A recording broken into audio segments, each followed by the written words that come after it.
오늘 같이 은혜 받을 말씀은 시편 84편의 말씀입니다. 저와 여러분들이 한 절씩 교독하겠습니다. 만군의 여호와여, 주의 장막이 어찌 그리 사랑스러운지요. 내 영혼이 여호와의 궁정을 사모하여 쇠약함이여 내 마음과 육체가 살아계시는 하나님께 부르짖나이다. 나의 왕 나의 하나님 만군의 여호와여, 주의 제단에서 참새도 제 집을 얻고 제비도 새끼들 보금자리를 얻었나이다. 주의 집에 사는 자들은 복이 있나니 그들이 항상 주를 찬송하리이다. 주께 힘을 얻고 그 마음에 시온에 들어가 있는 자는 복이 있나이다. 그들이 눈물 골짜기로 지나갈 때에 그곳에 많은 샘이 있을 것이며 이른 비가 복을 채워주나이다. 그들은 힘을 얻고 더 얻어 나아가 시온에서 하나님 앞에 각기 나타나리이다. 만군의 하나님 여호와여, 내 기도를 들으소서. 야곱의 하나님이여, 귀를 기울이소서. 우리 방패이신 하나님이여, 주께서 기름 부으신 자의 얼굴을 살펴보옵소서. 주의 궁정에서의 한 날이 다른 곳에서의 첫날보다 나은즉 악인의 장막에 사는 것보다 내 하나님의 성전 문지기로 있는 것이 좋사오니. 여호와 하나님은 해요 방패이시라. 여호와께서 은혜와 영화를 주시며 정직하게 행하는 자에게 좋은 것을 아끼지 아니하실 것임이니이다. 만군의 여호와여, 주께 의지하는 자는 복이 있나이다. 아멘. 사랑하는 성도 여러분, 여러분 인생에 요즘 여러분의 삶 가운데 언제나 그립고 언제나 생각나고 언제나 생각할 때마다 가슴이 뛰고 마음이 요동치는 그리운 대상이 있습니까? 너무 만나고 싶고 너무 보고 싶어서 병이 날 정도로 사모하는 마음을 느껴보신 적이 있습니까? 나이가 많아 연약한 것도 아픔입니다. 건강을 잃어버린 것도 아픔입니다. 물질이 부족한 것도 아픔입니다. 많이 배우지 못한 것도 아픔일 것입니다. 그러나 가장 본질적인 아픔은 가슴 뛰는 일이 없는 것이 아닐까요?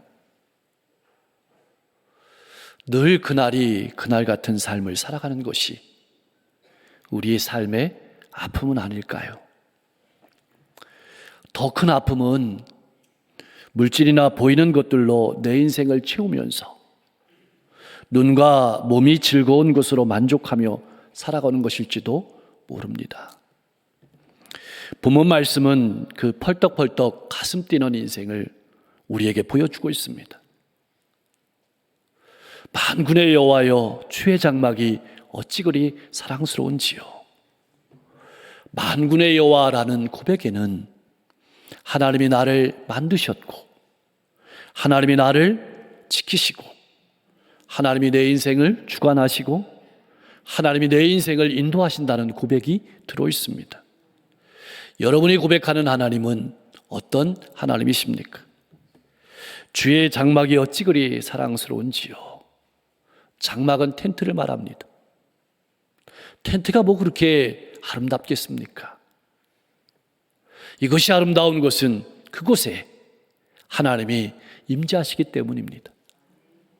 주의 장막이 어찌 그리 사랑스러운지요라는 말은 내가 그렇게 하나님을 가슴 뛰게 그립게 사모하며 사랑한다는 표현입니다. 시인이 사랑한 것은 건축물이 아니라 하나님이었습니다. 근데 2절 말씀은 1절 말씀보다 더 절절한 사랑의 표현을 하고 있습니다. 시인은 그 장막을 궁정으로 표현하고 있습니다. 여호와의 궁정을 얼마나 사모했으면 가슴이 병이 날 지경입니다. 사모하다는 말은 아프다는 말입니다. 가슴이 시린다는 말입니다. 쇠약한다는 말은 끝났다는 말입니다.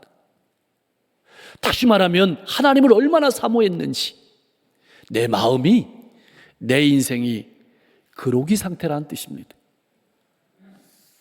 나는 얼마나 성전을 사모하며 살아가고 있습니까? 나는 얼마나 주님을 그리워하며 살아가고 있습니까? 일주일에 한 번 찾는 주님을 외롭게 드리는 주님의 신부는 아닙니까? 시인은 온 마음과 인격을 다해서 살아서 역사하시는 하나님께 기쁨과 감사로 찬양을 올려드리고 있습니다. 나의 왕, 나의 하나님 만군의 여호와여. 하나님만이 이 세상의 통치자시며 나의 삶을 주관하시는 분임을 고백한 겁니다. 이 고백은 뒤집어 보면 하나님만이 내 마음을 아시고 내 어려운 형편을 회복시키실 수 있는 분이라는 믿음을 고백한 것입니다. 나는 하나님을 어떻게 고백하며 살아가고 있습니까? 어떤 믿음을 가지고 지금 하나님 앞에 예배하고 있습니까? 또한 이 말씀은 언제나 우리가 나아가야 될 곳은 하나님 앞이라는 사실을 분명하게 선언하는 것입니다. 주의 제단에서 참새도 제 집을 얻고 제비도 새끼들 보금자리를 얻었나이다. 하나님의 풍성한 사랑은 참새와 제비도 살도록 배려하십니다. 한낱 미물에 불과한 짐승도 하나님께서 이렇게 아끼시고 보호하시는데 어찌 택하신 백성을 보호하시지 않겠느냐는 질문이 오늘 이 말씀 가운데 들어있는 겁니다. 여러분은 무엇이 부러우십니까? 여러분 살아가시면서 무엇을 부러워하시며 살아가고 있습니까? 시인은 부러워합니다. 주의 집에 사는 자들은 복이 있나니 그들이 항상 주를 찬송하리라. 시인에게 있어서 항상 그리운 것은 성전이었습니다. 성전은 그리움의 대상이었습니다. 돌아가고 싶은 보금자리였습니다. 여러분에게 있어서 성전은 어떤 곳입니까? 여러분의 신앙의 보금자리는 어디입니까? 여러분의 인생의 최우선은 무엇입니까? 어디에 마음을 두고 살아가고 있습니까? 무엇이 여러분 부럽습니까? 주의 집에 사는 자들은 1차적으로는 제사장이나 레위인을 가리키는 말일 것입니다. 그러나 이 말은 폭넓게 성전에 나아가서 예배하는 자들을 가리킵니다. 이들이 복되다는 말은 성전에 나가기 때문이 아니라 그곳에서 하나님과 영적인 교제를 나누기 때문입니다. 그것을 부러워하는 겁니다. 사랑하는 성도 여러분, 왜 성전이나 교회가 아름다운 것일까요? 건물의 모양 때문이 아닙니다. 거기에 하나님이 임재하시고 하나님께 대한 경배가 있고 기도의 응답이 있기 때문입니다. 성도 간에 아름다운 교제가 있기 때문입니다. 하나님의 은혜가 임하는 장소이기 때문입니다. 그래서 성전이 아름다운 겁니다. 이것이 교회입니다. 이것이 우리의 보금자리입니다. 그래서 사랑할 수밖에 없습니다. 생각할 때마다 가슴이 먹먹한 겁니다. 울먹하는 겁니다. 심장이 뛰는 것입니다. 왜 우리의 입에서 찬송이 사라졌을까요? 왜 우리의 입에서 찬송이 사라져가고 있을까요? 왜 우리의 삶에서 기쁨이 사라졌을까요? 환경 때문이 아닙니다. 물질 때문도 아닙니다. 보금자리를 잃어버렸기 때문입니다. 하나님이 어떤 분이신지, 하나님이 얼마나 나를 사랑하시는지, 내가 얼마나 귀한 존재인지를 잃어버렸기 때문입니다. 그래서 인생이 화가 나 있습니다. 나의 신앙은 어떻습니까? 내 삶에는 이토록 그리운 가슴 시린 찬양이 있습니까? 그런데 말입니다. 성전을 사모하는 것만 복이 아닙니다. 성전을 향해 나아가는 것도 복입니다. 하나님을 향해 나아가기로 결단한 사람에게는 하나님이 힘을 주십니다. 주께 힘을 얻고, 우리가 찬송도 했어요. 주께 힘을 얻고. 여러분, 이 말을 깊이 여러분 살아가면서 마음속에 새기십시오. 주께 힘을 얻고. 신앙인은 어떤 사람입니까? 주께 힘을 얻는 사람입니다. 신앙은 무엇으로 합니까? 내 힘으로 하는 것이 아니라 주께 힘을 얻어서 하는 겁니다. 왜 신앙생활이 힘들고, 왜 신앙생활이 피곤하고, 왜 신앙생활이 짜증나고, 때에 따라서는 그만두고 싶은 유혹을 느끼는 것일까요? 내 힘으로 하려고 하기 때문입니다. 기억하십시오. 신앙은 하나님께서 주시는 힘으로 하는 것입니다. 내 힘은 유통기한이 있음을 반드시 기억하시기를 바랍니다. 사랑하는 성도 여러분, 나는 어디에서 힘을 얻습니까? 성도는 하나님의 말씀을 들을 때 힘을 얻습니다. 기도할 때 힘을 얻습니다. 예배 드릴 때 힘을 얻습니다. 문제가 있습니까? 고통이 있습니까? 아픔이 있습니까? 주님께 나오십시오. 주님께 나오는 것 자체만으로도 축복임을 아시고 힘내서 나오시길 바랍니다. 또 어떤 사람이 복된 사람일까요? 그 마음에 시온에 데려가 있는 사람은 복이 있나이다. 여러분, 시온은 하나님이 계신 곳을 말하는 겁니다. 그래서 시온의 대로는 하나님께 나아가는 길을 말합니다. 하나님이 최종 목적지가 되는 것이 바로 시온의 대로입니다. 우리는 하나님께 예수 그리스도라는 길을 통해서 나아갑니다. 다시 말하면 예수 그리스도가 내 인생의 목적인 신앙인이 바로 시온의 대로가 있는 신앙인입니다. 왜 우리의 신앙이 흥분되고 설레지 않는 것일까요? 예수님이 목적이 아니라 예수님이 수단이 되기 때문입니다. 예수님을 그리워하는 것이 아니라 내가 잘 되는 것만을 바라보고 예수님을 믿기 때문은 아닐까요? 오늘 말씀 속에서 눈여겨볼 표현이 있습니다. 왜 시온의 소로라 이렇게 표현하지 않고 시온의 대로라고 표현했을까요? 히브리어로 대로라는 말은 쌓아 올렸다는 말입니다. 거듭했다는 말입니다. 다시 말하면 하나님께서 주시는 힘으로 또 일어서고 또 힘을 얻어서 나아가고 또 나아가는 것이 바로 대로라는 의미입니다. 그런데 그 길은 6절의 말씀처럼 반드시 눈물의 골짜기를 통과하는 길이기도 합니다. 외로움이 있습니다. 아픔이 있습니다. 남모른 눈물이 있습니다. 그 길이 바로 신앙의 길이라는 뜻입니다. 때로는 돌부리에 걸려 넘어지기도 합니다.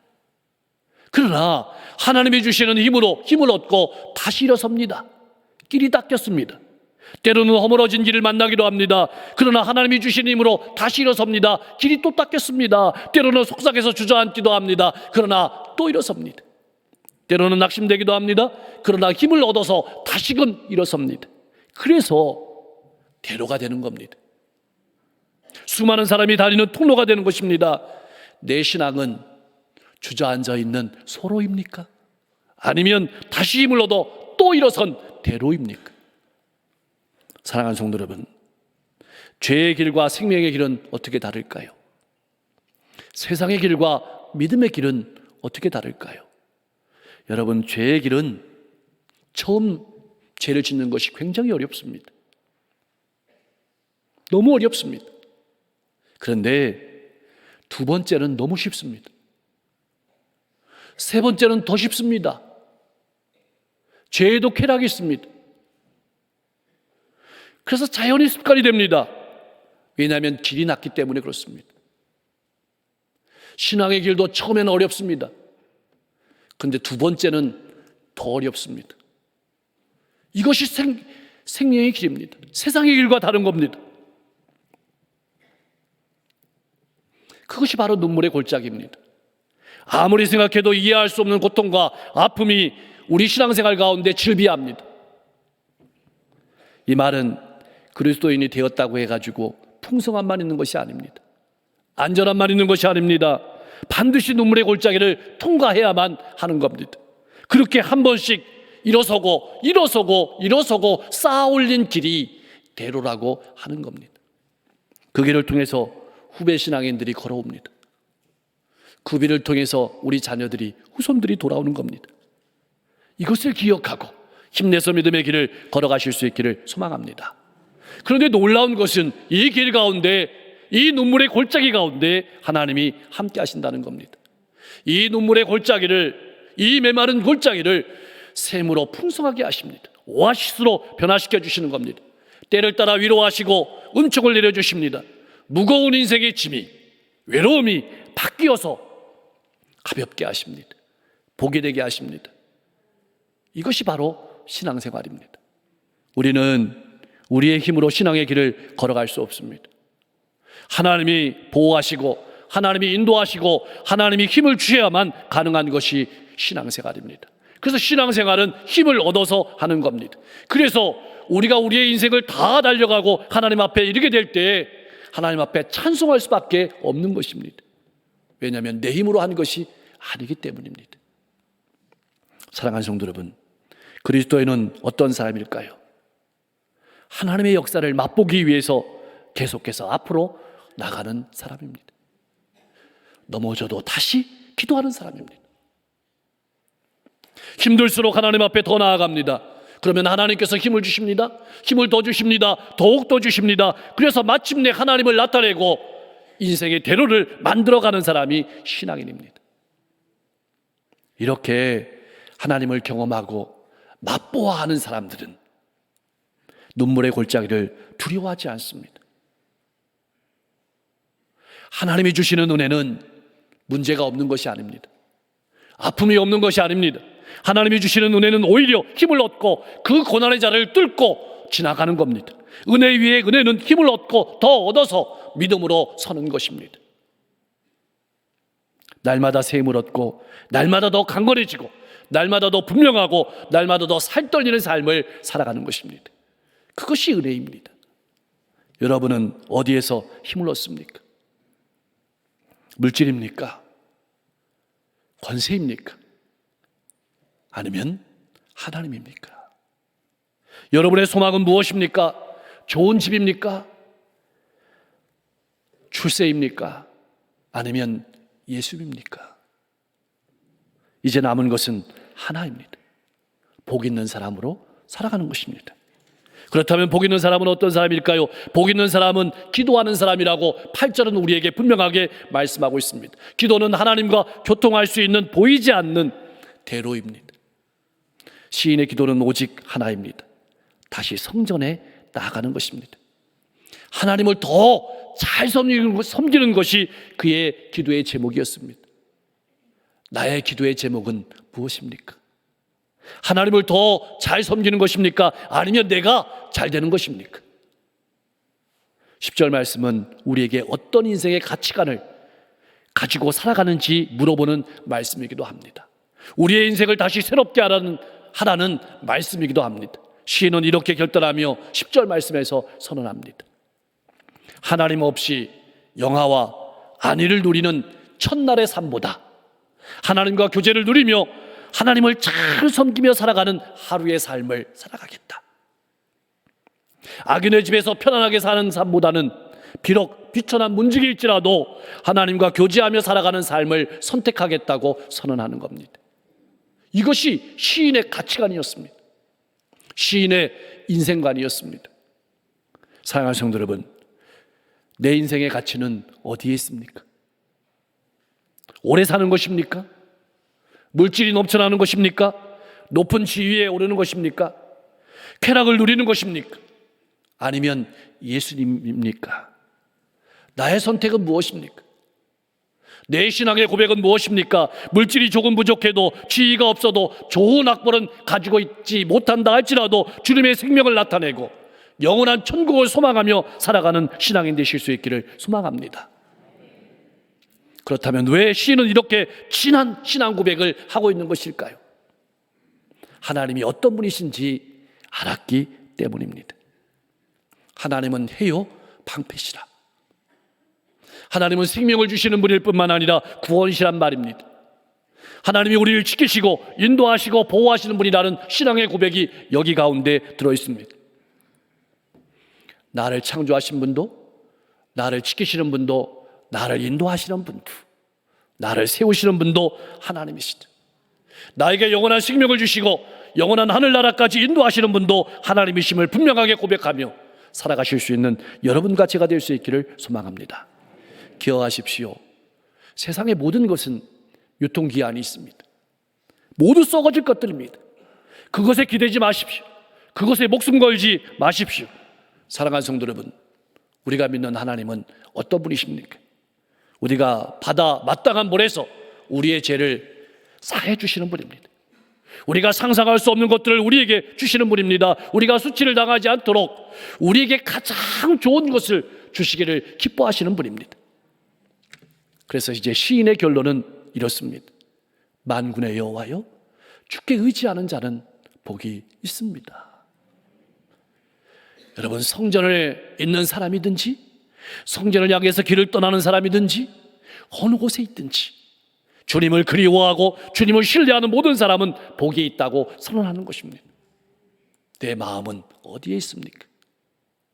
사랑하는 성도 여러분, 우리는 우리의 왕이신 예수 그리스도로 말미암아서 언제든지 하나님의 은혜의 보좌 앞에 담대히 나갈 수 있게 되었습니다. 이것이 은혜 중에 가장 큰 은혜입니다. 이렇게 자유롭게 하나님을 예배할 수 있다는 것은 얼마나 감사한 일인지 알고 있습니까? 지금도 저 북녘 땅에는 지하에서 눈물로 기도하고 있는 성도들이 많이 있습니다. 한 번만 성전에 나가서 마음껏 예배했으면, 한 번만 자유롭게 예배할 수 있었으면 같이 기도해야 합니다. 세상이 어렵고 시대가 어둡습니다.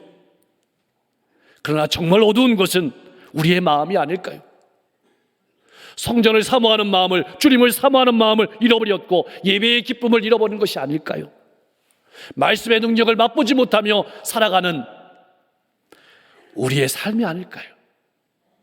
설레는 마음이 사라진 것이 아닐까요? 오늘 시인은 우리에게 묻고 있습니다. 하나님을 향한 시온의 대로가 뚫려 있는지, 하나님을 예배하고 섬기고 만나는 일을 내 삶의 최우선 순위로 두고 살아가고 있는지 우리에게 묻고 있는 겁니다. 그렇다면 이제 우리는 예배를 회복해야 합니다. 가정에서도, 교회에서도, 삶의 현장 가운데서 날마다 그리스도 예수 안에서 주시는 은혜의 풍성함으로 살아가야 합니다. 이렇게 하나님을 사모하고 성전을 사모하며 가슴 떨리는 삶을 자녀들에게 보여주어야 합니다. 후손들에게 보여주어야 합니다. 똑똑히 보여주어야 합니다. 그리고 나아가서 이러는 고백을, 가치관을 분명하게 보여주어야 합니다. 주의 궁정에서 하나님과 예배하며 교제하며 살아가는 것이 다른 곳에서의 영화보다, 첫날보다 낫다는 것을 우리의 삶으로 분명하게 보여주고 노래해야 합니다. 그럴 때 우리의 인생은 환하게 빛날 것입니다. 어두운 세상은 밝아지게 될 것입니다. 이제 그 주인공이 여러분과 제가 될 수 있기를 주님의 이름으로 간절히 축원합니다. 기도하겠습니다. 날마다 주님이 그립고 생각할 때마다 가슴이 뛰고 마음이 요동치는, 만나고 싶고 보고 싶어서 병이 날 정도로 사모하는 신앙인 되게 하옵소서. 하나님께서 나를 만드셨고 나를 구원하셨고 나를 인도하시고 얼마나 나를 사랑하시는지, 내가 얼마나 귀한 존재인지 깨닫고 찬양하며 가슴이 먹먹하고 예수의 심장이 뛰는 신앙인으로 살아가게 하여 주옵소서. 말씀을 들을 때, 기도할 때, 예배할 때 힘주심을 바라보고 늘 성전을 사랑하는 시온의 대로가 있는 신앙인으로 복된 삶을 살아가게 하옵소서. 언제나 예수님이 내 인생의 목적이고 소망임을 잃지 않게 하옵소서. 신앙의 길을 걸어가다가 넘어지기도 하고 낙심되기도 하지만 다시 힘을 얻어 그 길을 통해 후배 신앙인들과 후손들이 걸어오는 축복의 통로로 복된 삶을 살아가게 하여 주시옵소서. 물질이 조금 부족해도, 지위가 없어도, 좋은 학벌은 없을지라도 주님의 생명으로 살게 하시고 천국을 소망하며 살아가는 신앙인 되게 하여 주시옵소서. 오늘도 철의 장막 속에서 간절히 부르짖는 성도의 기도에 응답하시고 어서 속히 복음으로 이 민족이 하나 되게 하여 주셔서 마음 놓고 예배하며 기쁨으로 찬송하게 하여 주시옵소서. 가정의 예배가, 교회에서 예배가 회복되게 하시고 주의 궁정에서의 한 날이 다른 곳에서 첫날보다 낫다는 노래를 우리도 부르며 살아가게 하옵소서. 단풍의 계절입니다. 모든 사물들이 계절을 압니다. 때를 압니다. 자신을 제한하고 자신을 내리는 계절입니다. 우리도 내가 죽고 예수님을 나타내는 신앙인 되게 하옵소서. 전쟁이 그쳐지고 평화가 찾아오게 하시고 기근과 재해가 없게 하시고 어리석게 기근과 재해에서 회복되게 하시며 병석에 있는 한우들 하나님이 만드시지 않으셨습니까? 하나님이 만져주시고 고쳐주시고 세워주시고 회복시켜주시고 평안을 주시고 기쁨을 주옵소서. 성도들의 가정이 날마다 찬송의 소리가 울려 퍼지게 하시고 가정 천국을 이루게 하시고 화목하고 서로 사랑하게 하옵소서. 직장과 사업장을 복주시기를 소망합니다. 이 강릉의 300여 교회와 대한민국의 6만 교회를 복주셔서 다시 한번 세계 열방을 향해서 힘을 낼 수 있게 하시고 오늘도 복음을 두고 나간 선교사님들의 발걸음을 기억하셔서 저들이 가는 곳마다 복음으로 수많은 영혼들이 생명을 얻게 하옵소서. 이 한 주도 사역의 열매들이 풍성하게 하시고 우리 성도들이 기도하고 계획한 모든 일들이 하나님의 뜻 가운데서 30배, 60배, 100배 열매 맺게 하여 주시옵소서. 예수님의 이름으로 간절히 기도하옵나이다.